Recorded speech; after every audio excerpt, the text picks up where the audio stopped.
Bismillah. Assalamualaikum warahmatullahi wabarakatuh.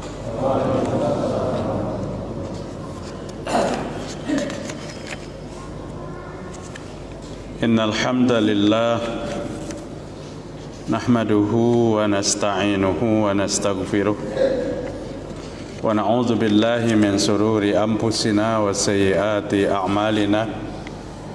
May yahdihillahu fala mudilla lahu wa may yudlil fala hadiya lahu.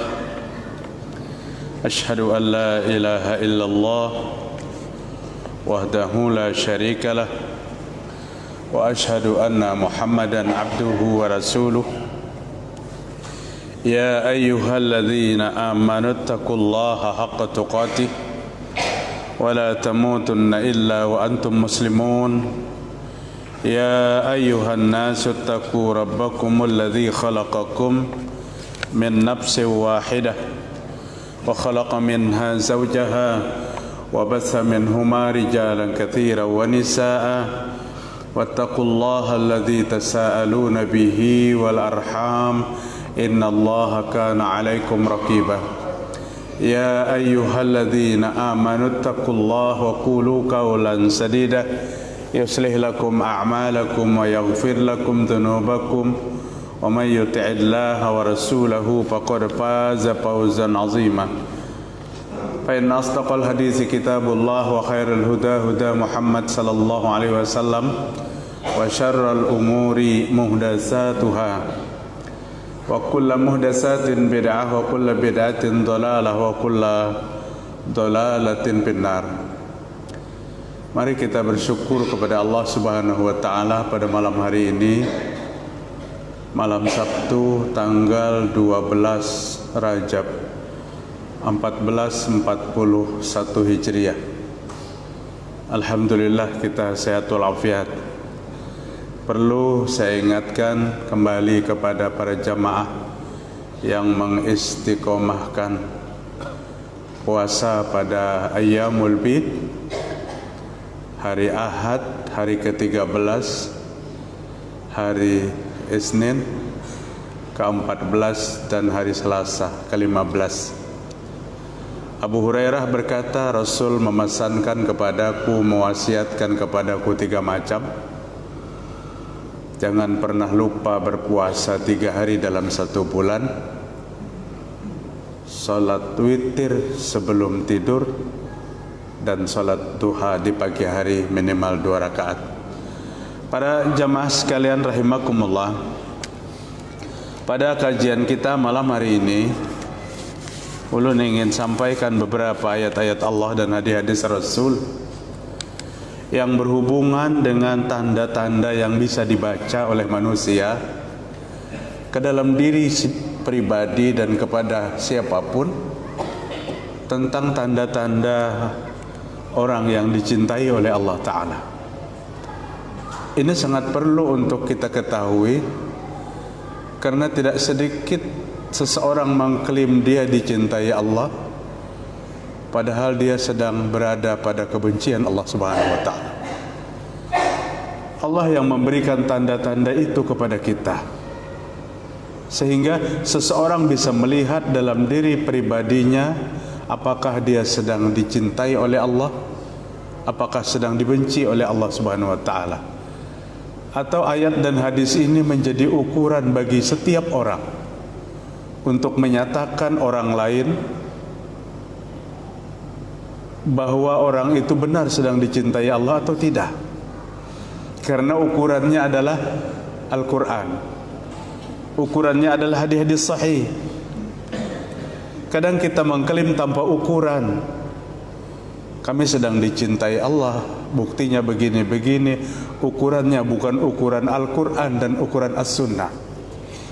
Kecintaan kepada Allah setiap hambanya, kepada setiap hambanya itu pasti ada dengan tanda-tanda yang Allah juga berikan. Para jamaah sekalian rahimakumullah, sekalipun ayat-ayat dan hadis ini mungkin sudah ulun pernah sampaikan di Masjid Al-Furqan ini, tapi ini adalah sesuatu yang sangat penting untuk kita ketahui dan kita ulang. Apa di antaranya orang-orang yang dicintai Allah itu. Yang pertama, Rasulullah sallallahu alaihi wasallam menyatakan dalam sebuah hadis yang diriwayatkan Imam Bukhari, "Wa ma taqarraba ilayya 'abdi bi syai'in ahabba ilayya mimma aftaradtuhu alaihi wa la yazalu 'abdi yataqarrabu ilayya bin nawafil hatta ahibbah." Hadis ini sangat jelas menyatakan apa kata Allah dalam sebuah hadis qudsi yang disampaikan Nabi Muhammad sallallahu alaihi wasallam, qala tabaraka wa taala, wa qala Allah tabaraka wa taala, tidak ada seseorang yang mendekatkan diri, seorang hamba yang mendekatkan diri kepada Allah dengan sesuatu yang sangat kucintai, kata Allah Ta'ala, kecuali pada saat dia mimabtaratuhu alaihi, beribadah dengan apa yang kuperintahkan dan apa yang kuwajibkan. Kalau ibadah itu diwajibkan Allah, berarti Allah memerintahkan kepada kita. Kita baru saja melaksanakan sholat maghrib 3 rakaat. Wajib tidak sholat maghrib ini? Wajib. Ada tidak perintahnya? Ada. Satu kewajiban kita kaitkan dengan perintah, dan ibadah itu yang menjadikan Allah cinta kepada hambanya. Jadi ibadah yang kita laksanakan di dalam kehidupan kita, yang perlu kita cari itu dulu dalilnya. Karena dalil ibadah itulah yang menjadikan kita mengerjakan yang ada perintah. Kadang-kadang kan kita dikomentari, apabila beramalnya dalil terus yang dicari. Justru dalil itu untuk beramal kita. Kita mencari dalil untuk menentukan satu amal. Kata Allah dalam sebuah hadis qudsi, Allah mencintai orang yang melaksanakan perintah Allah yang Allah wajibkan. Bahkan Allah mencintai kepada setiap hamba yang mendekatkan diri kepada Allah bin nawafil, dengan ibadah-ibadah sunnah. Habis salat maghrib ada ba'diyah 2 rakaat.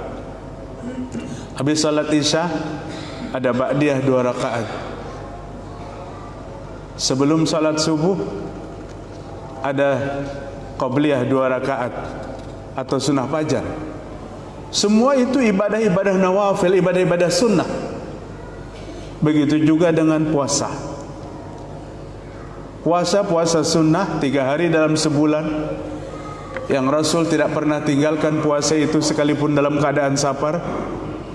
Puasa sunnah seperti Senin dan Khamis, 10 hari bulan Muharram, 9 hari di bulan Zulhijjah.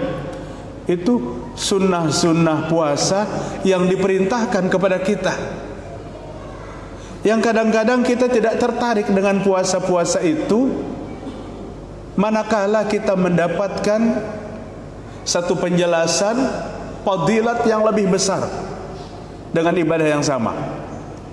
Contohnya apa? Dalam sebuah hadis dijelaskan, sesungguhnya aku diutus pada hari ke-27 Rajab. Kata Nabi, aku diutus pada 27 Rajab. Man shoma dzalikal yaum, siapa puasa pada hari itu, qasaumi sittina syahrah, sama dengan puasa 60 bulan. Sehari pada hari 27 Rajab berpuasa sama dengan puasa 60 bulan. Berapa tahun Pak 60 bulan itu? 5 tahun. 60 bulan 5 tahun. Setahun 12 bulan, 5 kali 12 60. Coba kita tengok puasa yang diperintahkan oleh Nabi. Siapa yang berpuasa pada tanggal 10 Muharram, maka diampuni dosa selama 1 tahun.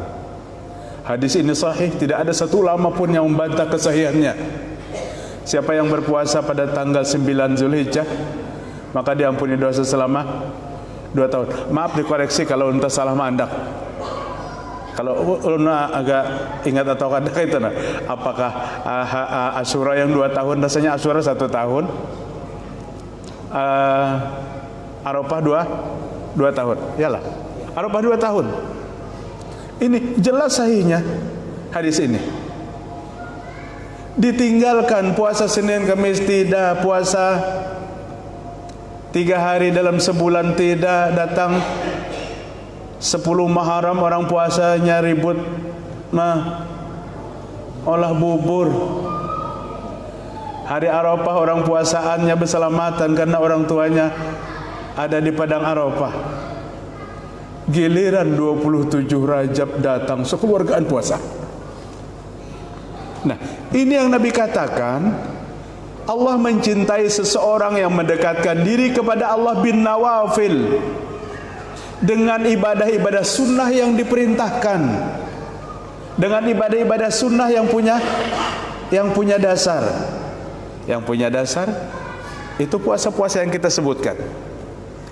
Lebih-lebih dalam bulan Rajab ini para jamaah sekalian, banyak sekali tampil ibadah-ibadah yang tidak jelas dan kita tidak mengenal sumbernya. Memang Rajab adalah bulan mulia. Arba'atun hurum termasuk bulan Rajab. 3 bulan mutawaliyat berturut-turut. Zulkaidah, Zulhijjah, Muharram, kemudian Rajab. Melaksanakan amal ibadah di bulan haram dilipat gandakan pahalanya. Tapi pada saat kita menetapkan sesuatu ibadah yang tidak ditetapkan oleh Nabi Muhammad SAW, ada konsekuensi yang harus kita pertanggungjawabkan di hadapan Allah Subhanahu wa taala, karena kita tidak pernah diperintahkan untuk mengadakan ibadah baru dalam kehidupan. Artinya beribadahlah pada bulan Rajab ini seperti ibadah-ibadah yang diajarkan kepada kita. Kita kembali kepada tema kita.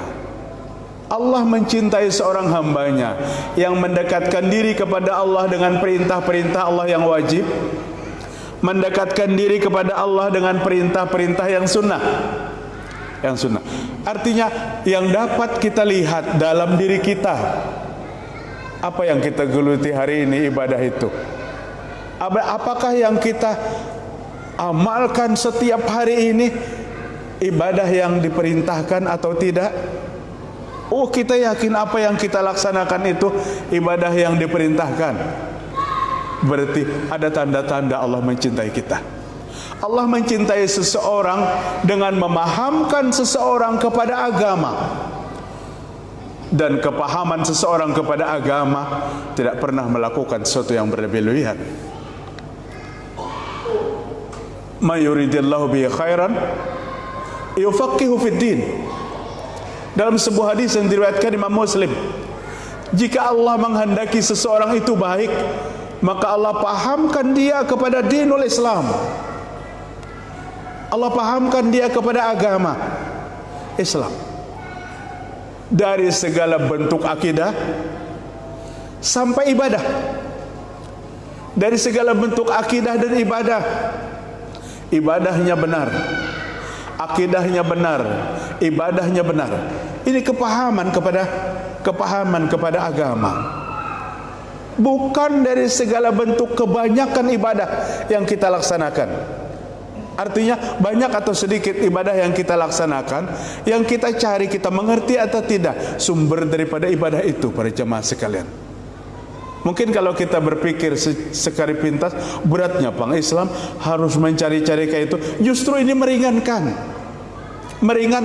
Nang berat tuh yang penting gawe kada tahu apa-apa. Kita tidak menginginkan hari pembalasan nanti catatan-catatan yang kita ambil dari Allah Subhanahu wa taala adalah catatan-catatan kosong yang tidak ada artinya. Catatan-catatan yang tidak tertulis di situ amal yang banyak kita laksanakan.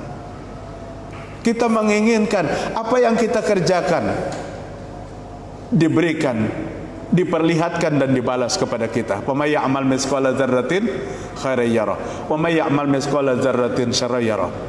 Itu yang Allah jelaskan kepada kita. Para jamaah sekalian rahimakumullah. Belum lagi kita berbicara tentang akidah. Kalau melihat fenomena yang ada, terutama yang ulun bisa awasi, ulun bisa lihat di daerah kita, di Banjarmasin, khususnya Kalimantan Selatan, banyak sekali kerusakan kita yang mengarah kepada akidah Islam. Kerusakan kepada ketauhidan. Padahal Islam itu apa? Al-Islam al-istislamu lillahi bitauhid. Berserah diri kepada Allah dengan tauhid. Berserah diri kepada Allah dengan akidah yang benar. Ingin Allah itu mencintai kita, Allah sampaikan dalam sebuah hadis qudsi, laksanakan apa yang Allah wajibkan dan apa yang Allah sunahkan. Lewat apa? Lewat ibadah-ibadah yang diperintahkan oleh Nabi Muhammad SAW. Yang berikutnya, jemaah sekalian, orang yang dicintai oleh Allah Subhanahu wa taala, Allah sampaikan di dalam surah Al-Maidah ayat 54. Ya ayyuhalladzina amanu may yartadda minkum an dinihi fasawfa ya'tillahu biqaumin yuhibbuhum wa yuhibbuna. Indah benar ayat ini, luar biasa. Wahai orang-orang yang beriman, jika kalian murtad terhadap agama Allah Ta'ala, jika murtad terhadap Islam, fasawfa ya'tillahu biqaumin, maka nanti Allah akan mendatangkan satu kaum pengganti daripada kemurtadan kalian. Kaum apa? Yuhibbuhum wa yuhibbuna. Allah mencintai mereka dan mereka mencintai kepada Allah Ta'ala. Kada ada masalah lawan Allah murtad atau tidak murtad. Kada ada masalah bagi Allah syirik atau tidak syirik. Semua itu akan kembali kepada yang melakukan. Tapi Allah akan menyatakan, Allah akan mengganti suatu kaum yang Allah cintai jika kalian murtad daripada agama yang mulia ini. Para jamaah sekalian, sebelum Nabi hijrah itu kan, setelah terjadinya Isra dan Mi'raj, dan Nabi beritakan tidak sedikit orang-orang murtad. Orang-orang menolak dengan berita yang dibawa oleh Nabi Muhammad sallallahu alaihi wasallam, dan intimidasi, penyiksaan terhadap sahabat meningkat pada saat itu. Para sahabat disiksa. Menjelang Nabi hijrah itu 3 sahabat yang disiksa habis-habisan.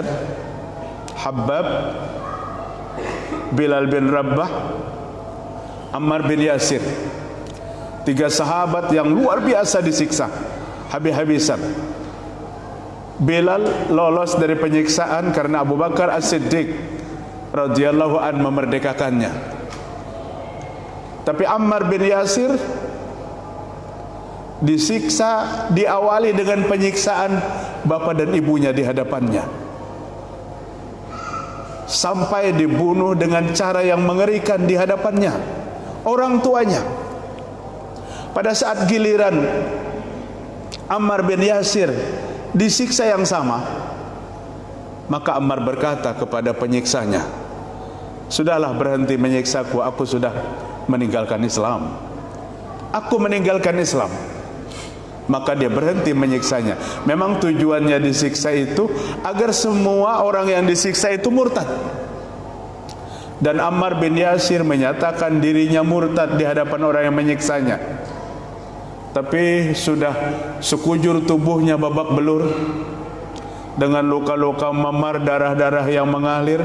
Pada saat dia dilepaskan, dia bergegas menuju Rasul sallallahu alaihi wasallam dan dia mengatakan kepada Nabi, "Ya Rasul, saya murtad.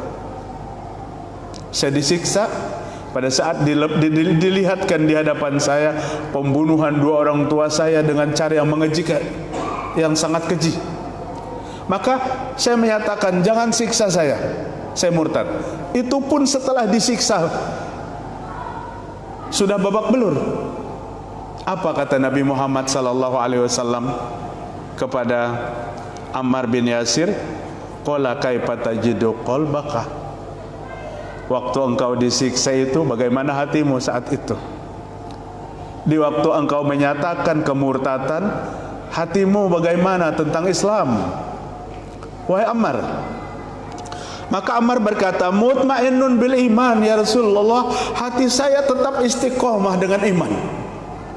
Hati saya tetap dalam Islam. Saya tetap mencintaimu wahai Rasul. Tapi karena saya disiksa, saya harus melepaskan itu dan saya menyatakan meninggalkan Islam.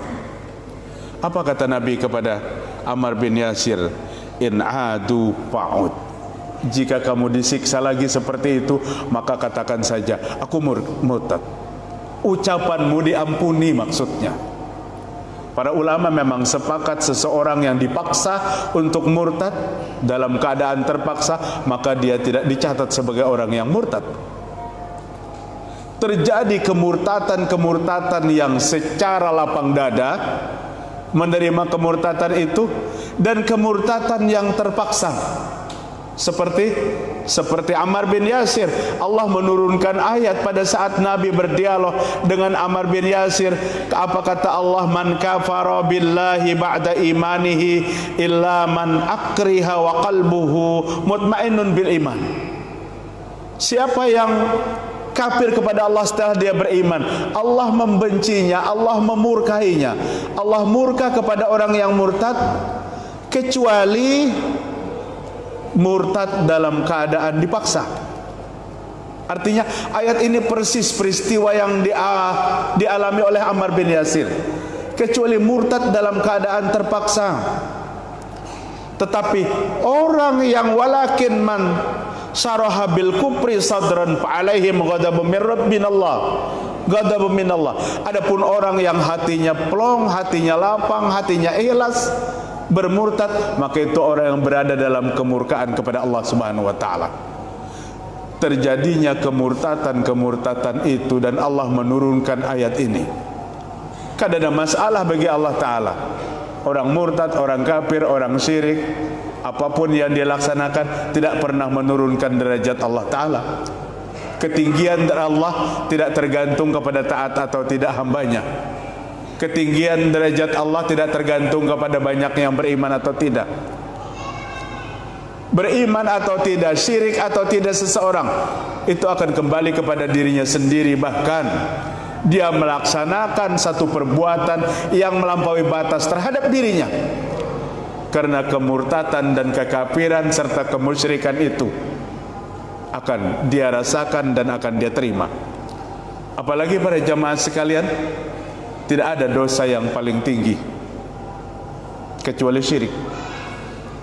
Syirik itu dosa yang paling besar. Allah menyebutkannya di dalam Al-Quran dengan kalimat zalim.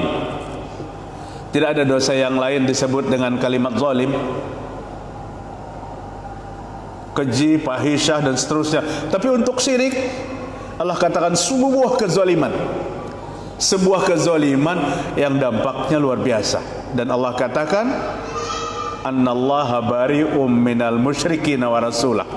Pada ayat 3 surah At-Taubah, Allah berlepas diri, Allah memutuskan hubungan dengan Rasulnya kepada orang yang syirik kepada Allah Ta'ala.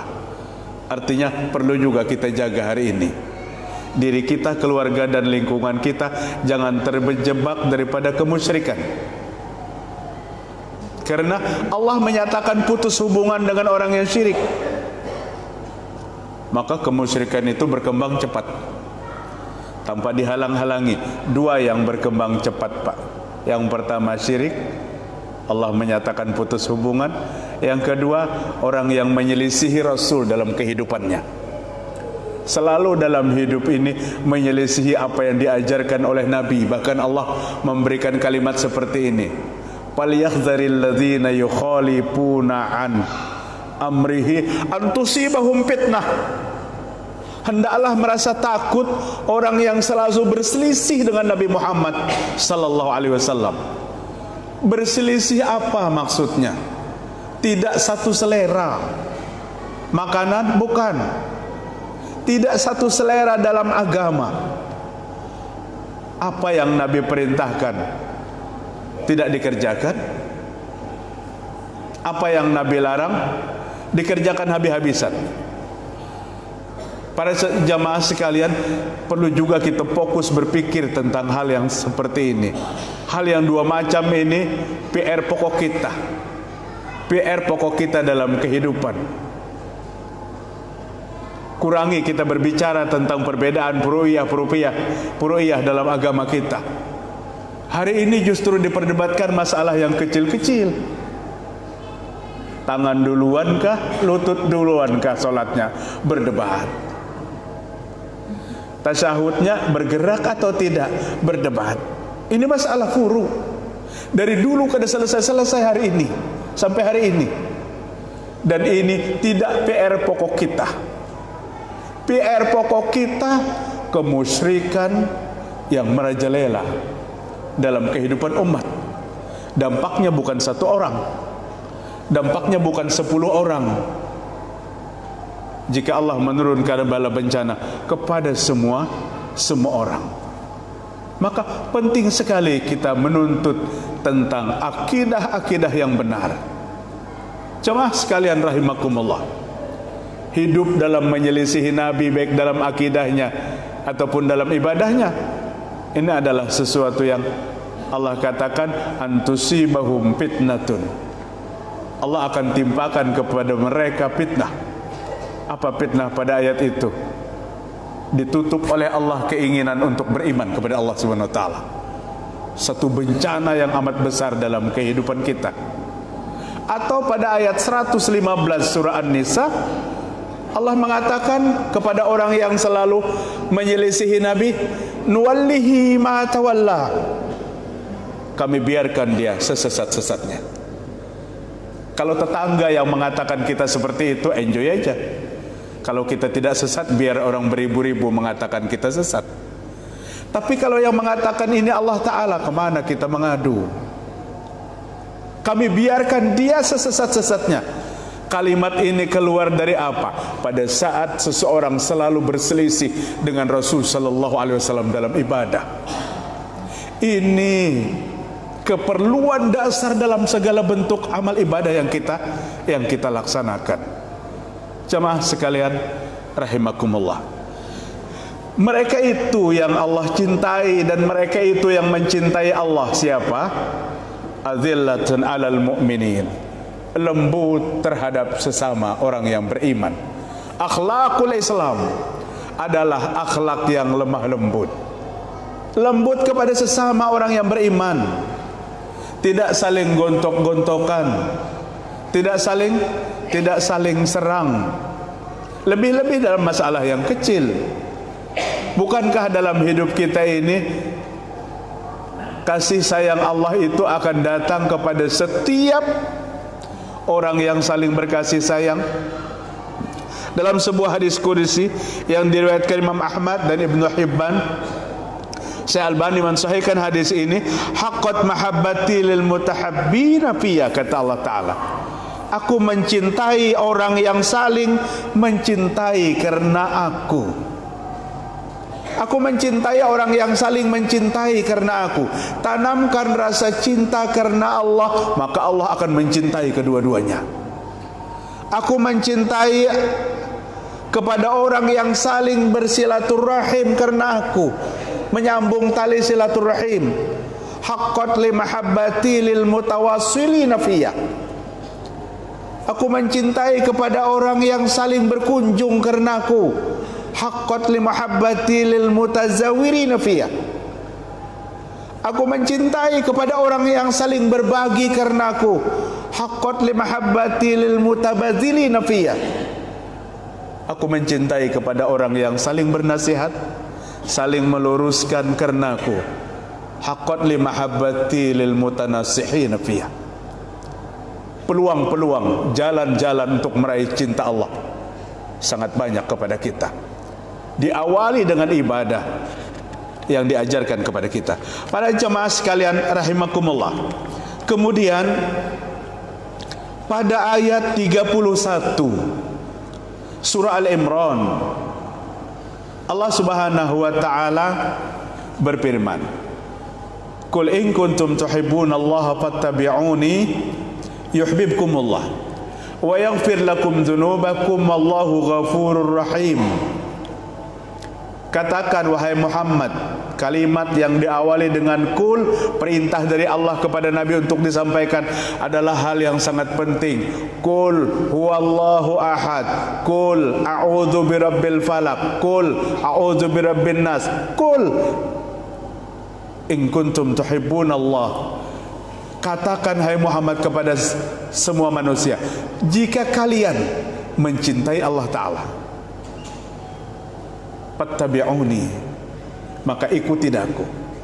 Tanda cinta kita kepada Allah, kita siap menjadi pengikut setia Nabi Muhammad sallallahu alaihi wasallam. Orang yang mencintai lahir dan batin kepada Nabi, orang yang istiqomah dalam ketaatan kepada Rasul, bukan kecintaan yang hanya lewat ungkapan-ungkapan tanpa kelihatan sunnah dalam kehidupan. Kan kita disuruh, di dalam Al-Quran Allah sebutkan seperti ini, "Alladzina amanu bihi wa azzaruhu wa nasaruhu wa taba'un nur alladzi unzila ma'ah ulaika humul muflihun." Adapun orang yang beriman kepadanya, kata Allah. Kepadanya siapa yang Allah maksud? Kepada Nabi Muhammad sallallahu alaihi wasallam. Adapun orang yang beriman kepadanya, kepada Nabi Muhammad, kalimat kehormatan yang Allah sampaikan kepada baginda Rasul sallallahu alaihi wasallam, ya ayyuhan nabi qul li azwajika wa banatika, ya ayyuhan nabi jahidil kuffar wal munafikin, ya ayyuhan nabi inna arsalnaka bil haqqi basyiran wa nadhira. Luar biasa Allah memuliakan Nabi Muhammad sallallahu alaihi wasallam, sampai Allah katakan kepada kita dengan kalimat dhamir yang nyata kepada Nabi, jika kalian beriman kepadanya, wa azzaruh, memuliakannya, wa nasaruh, menolongnya, wattaba'un nur alladzi unzila ma'ah, dan kalian mengikuti cahaya yang diturunkan kepadanya. Apa cahaya itu? Bukan nur Muhammad. Kalian yang mengikuti cahaya yang diturunkan kepadanya. Semua ulama tafsir berpendapat Al-Quran. Kalian mengikuti cahaya yang turun kepada Nabi kita, Al-Quran. Apa? Beriman kepadanya, memuliakannya, menolongnya, mengikuti Al-Quran yang turun kepadanya. Ulaika humul muflihun. Mereka itulah orang yang beruntung. Keberuntungan besar setiap manusia yang Allah bukakan untuk beriman kepada Nabi, memuliakan Nabi, menolong Nabi, mengikuti Al-Quran yang turun kepada Nabi Muhammad sallallahu alaihi wasallam. Jamaah sekalian, ini yang Allah sampaikan pada ayat 31 surah Al-Imran. Katakan hai Muhammad kepada semua manusia, jika kalian mencintai aku, kata Allah. Nabi ini mengemban pesan dari Allah, menyampaikan kepada kita hari ini lewat Al-Quran 31 Al-Imran. Jika jamaah Masjid Al-Furqan cinta kepada Allah, maka ikuti aku, kata Nabi. Mengikuti Nabi Muhammad sallallahu alaihi wasallam sebagai bukti kecintaan kepada Allah. Yang diikuti itu apa? Apa yang Nabi perintahkan dikerjakan, dan apa yang Nabi larang ditinggalkan. Bukan terbalik. Bukan terbalik. Mengikuti Nabi Muhammad sallallahu alaihi wasallam, memegang teguh sunnah Rasul dalam kehidupan. Bukan seperti pada saat Nabi dikagetkan, datang serombongan umatnya menghadap waktu Nabi berada di telaganya. Ana faratukum alal hud, aku tunggu kalian wahai umatku di telagaku. Datang satu persatu rombongan ke rombongan umat Nabi untuk meminum air yang ada di telaga itu. Tapi pada saat satu rombongan ini mendekat dengan Nabi, maka dia dilemparkan ke tempat yang jauh, tidak diberikan kesempatan untuk meminum air telaga Nabi yang Nabi katakan jika meminum satu kali maka selama di akhirat tidak akan merasa kehausan lagi. Tapi kelompok umat ini tidak mendapat bagian untuk meminum itu, sehingga Nabi katakan haza ashabi, haza ummati, itu sahabatku, itu umatku. Kenapa diperlakukan seperti itu? Apa yang dijawab kepada Nabi Muhammad sallallahu alaihi wasallam? Innaka la tadri ma ahdatsu ba'dak, innaka la tadri ma badalu ba'dak. Engkau hai Muhammad tidak tahu, dia telah rubah agama yang kamu bawa setelah kamu tiada. Ini yang tidak setia. Ini yang disampaikan oleh Allah lewat Nabi Muhammad sallallahu alaihi wasallam. Jika mencintai Allah, buktikan dengan setia kepada Nabi Muhammad sallallahu alaihi wasallam. Dipuji dengan ucapan, disanjung dengan perkataan, diucapkan salawat pada setiap kesempatan. Dan sebagai kunci, jangan tinggalkan sunnah Nabi dalam kehidupan. Dari masalah yang paling kecil sampai masalah yang paling besar dalam kehidupan kita. Dan jika itu kita laksanakan, jika kita mengikuti Nabi Muhammad sebagai bukti cinta kita kepada Allah, apa kata Allah Subhanahu wa taala? Yuhibbukumullah, Allah akan mencintai mereka. Qul in kuntum tuhibbunallah, jika kamu mencintai Allah, ikuti Nabi Muhammad sallallahu alaihi wasallam, yuhibbukumullah, Allah cinta. Nikmat sekali bapak-bapak, ibu-ibu, kalau cinta itu berbalas. Nang paling sakit hati itu kita mati-matian mencintai seseorang, nang dicintai kada tahu-tahu lawan kita, atau membenci. Apa-apaan ini? Membenci. Ini yang paling sakit hati. Artinya kita harapkan kita mencintai Allah, Allah balas mencintai kita, dan resepnya hanya satu: jadilah pengikut setia Nabi Muhammad sallallahu alaihi wasallam, bukan dalam ucapan dan pernyataan saja, tapi dalam perbuatan dan sunnah. Alangkah sedihnya pada saat kita menyaksikan kadang-kadang bermalam-malam kita menyanjung Nabi, tapi giliran besok pagi sholat subuhnya tinggal 2 saf di masjid. Padahal malam yang sama, malam itu juga masjidnya penuh. Artinya apa? Kecintaan yang belum sempurna. Saya tidak katakan gombal, terlalu kasar, tapi kecintaan yang belum sempurna, kecintaan yang tidak ditunjang oleh pengamalan kepada sunnah Nabi Muhammad sallallahu alaihi wasallam dalam kehidupan kita. Dan itu yang dibutuhkan kepada kita sebagai seorang umat Nabi Muhammad SAW. Kalau kita mencintai Nabi dan Allah mencintai kita, kalau kita mencintai Allah, Allah mencintai kita karena kita mengikuti Nabi, apakah sampai di situ? Tidak. Wa yaghfir lakum dzunubakum, kata Allah Ta'ala, dan aku akan ampuni dosa-dosa kalian semuanya. Allah mencintai kita, dosa kita diampuni oleh Allah Subhanahu wa taala. Yang membuat malapetaka itu hanya satu, Pak. Dosa kita dibawa sampai ke akhirat dan Allah belum mengampuni. Tapi Allah menjamin akan mengampuni dosa umat Nabi Muhammad yang setia kepada Nabi Muhammad sallallahu alaihi wasallam. Diampuni dosa. Wa yaghfir lakum dzunubakum wallahu ghafurur rahim. Para jamaah sekalian rahimakumullah. Kemudian satu hadis lagi lah. Bagaimana kita mencintai Allah itu? Bismillah. Dari Anas bin Malik radhiyallahu anhu mengatakan, salasun man kunna wajada bihin halawatul iman. Ada 3 macam yang jika mampu kita praktekkan 3 macam ini dalam kehidupan kita, maka kita akan mendapatkan kenikmatan iman. Akan mendapatkan kenikmatan iman. Kenapa sahabat dulu berkorban? Tawaran jihad sedikit pun tidak ada sedikit pun tidak ada menolak dengan tawaran jihad, karena dia mencintai dan menikmati keimanan. Dia tidak ingin iman ini tanggal pada kehidupan dan lingkungannya. Dia sangat tidak suka dengan perilaku-perilaku yang mengoyak-ngoyak keimanan, karena dia merasakan nikmatnya iman itu. 3 macam yang membuat kita merasakan nikmatnya iman itu. Yang pertama apa? Ayyakunallaha wa rasulahu ahabbu ilaihi mimma siwahuma.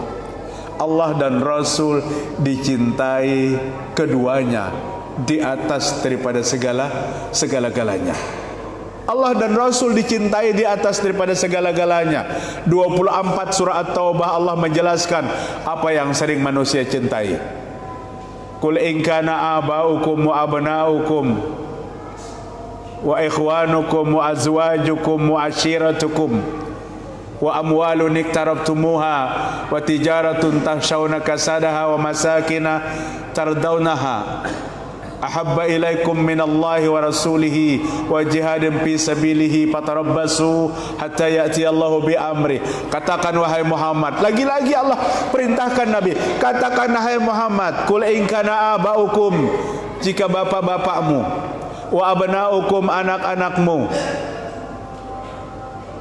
wa ikhwanukum, saudara-saudaramu, wa azwajukum, istri-istrimu, wa ashiratukum, kerabat keluargamu, wa amwalun iktarabtumuha, wa amwalun iktarabtumuha, harta yang sangat kamu cintai, wa tijaratun tahshawna kasadaha, satu bisnis usaha yang sangat kamu senangi, sangat kamu takuti kebangkrutannya, wa masakin tardawnaha, rumah di mana kamu tinggal. 8 macam ini kamu cintai lebih daripada mencintai kepada Allah, lebih mencintai kepada Rasul, lebih daripada mencintai kepada jihad. Tunggu, Allah akan berikan satu keputusan yang mengecewakan. Jemaah sekalian, coba teliti ayat ini. Ayat ini pernyataan cinta Allah, dan Allah ingin dicintai di atas daripada 8 macam. Dan ayat ini sama sekali tidak pernah melarang kita mencintai 8 macam. Bayangkan jika Allah melarang kita mencintai orang tua kita, mencintai anak kita dilarang, mencintai istri kita dilarang. Tidak, ayat ini bukan bentuk larangan, tapi Allah hanya ingin ditempatkan cinta di atas daripada 8 macam. Aku cinta bapak aku, maka cinta kepada Allah di atas daripada cinta kepada orang tua. Aku cinta istriku, cinta kepada Allah di atas daripada cinta kepada istri, kepada anak, kepada kerabat, kepada keluarga, kepada harta, kepada bisnis, perdagangan, kepada rumah tempat kita tinggal. Letakkan kecintaan kepada Allah. Jika kita tidak seperti itu yang kita lakukan, Allah akan berikan satu keputusan kepada kita yang mengecewakan kita, yang mengecewakan kita. Para jamaah sekalian rahimakumullah, sama sekali di dalam Islam itu kita tidak diperintahkan untuk apa? Untuk meninggalkan mencintai yang 8 macam. Seorang pengusaha cintai usahanya. Seorang anak cintai orang tuanya, cintai rumah tangganya, cintai apa sebagainya, tapi diletakkan di bawah daripada kecintaan kepada Allah Subhanahu wa taala. Jemaah sekalian rahimakumullah, disinilah kita mendapatkan iman yang nikmat. Di sini kita mendapatkan kenikmatan iman. Kemudian yang kedua, wa ayyuhibbal mar'a la yuhibbuhu illa lillah. Dan mencintai sesuatu dan mencintainya karena Allah. Setiap kita mencintai apa yang kita sayangi dan dicintai yang ada di sekeliling kita, maka cintailah itu karena Allah Ta'ala. Kalau sudah karena Allah kita mencintai, selesai. Satu saat Allah mengambilnya, tidak ada kita perlu mencak-mencak, tidak ada kita perlu putus asa. Karena apa? Karena kita mencintai semua itu karena Allah Subhanahu wa taala. Dan yang terakhir, wa ayyuqra ayyauda fil kufri ba'da an anqadhahu Allah minhu kama yaqra ayyuqzafa finnar. Seseorang tidak mau kembali kepada kekafiran, benci kepada kekafiran, Setelah Allah menyelamatkan, dulu kafir kemudian diselamatkan oleh Allah, dan tidak mau lagi kembali kepada kekafiran itu, seperti tidak maunya dicampakkan ke dalam neraka. Kembali kepada kekafiran bukan berarti pindah agama saja, tapi seorang muslim yang masih memakai cara-cara kekafiran. Dan inilah salah satu dari 3 golongan manusia yang sangat dibenci oleh Allah Subhanahu wa taala. Seorang muslim yang masih memegang teguh cara-cara jahiliyah masa lalu. Seorang muslim yang menyatakan dirinya Islam tapi masih mempraktekkan dengan cara-cara jahiliyah. Orang yang merasakan nikmatnya iman, mereka tidak mau kembali kepada hal-hal yang seperti itu, seperti tidak maunya dicampakkan ke dalam neraka. Sebagai seorang muslim, muslimah, berbanggalah kita dengan agama Islam, berbanggalah kita dengan syariat Islam, berbanggalah kita dengan identitas-identitas Islam. Sedih kita hari ini para jemaah sekalian, umat Islam merasa alergi dengan identitas Islamnya. Salam-salam yang diucapkan sudah tidak cukup lagi dengan salam-salam Islam. Yang asli salam itu datang dari siapa? Datang dari Nabi Muhammad sallallahu alaihi wasallam. Yang wajib salam itu diucapkan 5 kali dalam sehari.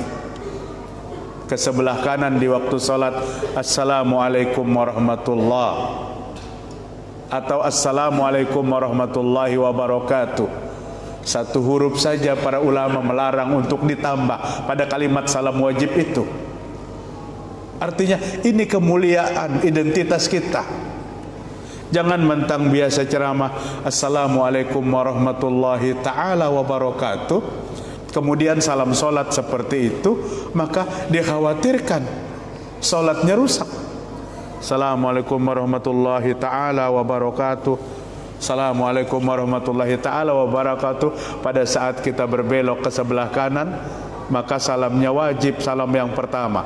Kada perlu, kada boleh ditambah-tambah. Kalau kita tambah, kita lepas dengan apa yang Nabi katakan, Sallu kama ra'aitumuni usalli. Salatlah kalian seperti melihat aku salat. Hari ini menyaingi salam-salam Islam tuh timbul salam macam-macam. Yang lagi asik ini salam apa Pak? Jangan dibukai lawang Pak ya. Kalau tok salam Pancasila, salam, kunci lawangnya. Lamun kada purun pian menyiram lawan air, kunci lawangnya. Ini fitnah Dajjal sudah berhamburan. Ingin mengetahui fitnah Dajjal itu, semua mengarahkan kita kepada penggeseran akidah di dalam Islam. Umat Islam tidak boleh merasa agama Islamnya paling baik. Kenapa? Setiap umat Islam itu bangga dengan agamanya. Karena innad dina indallahil Islam. Agama yang mulia diterima di sisi Allah adalah agama Islam. Mudah-mudahan bermanfaat apa yang kita sampaikan malam hari ini. Semoga Allah mengampuni dosa dan kesalahan kita, menerima segala amal ibadah kita. Subhanakallahumma wa bihamdika asyhadu an la ilaha illa anta astaghfiruka wa atubu ilaik. Assalamualaikum warahmatullahi wabarakatuh.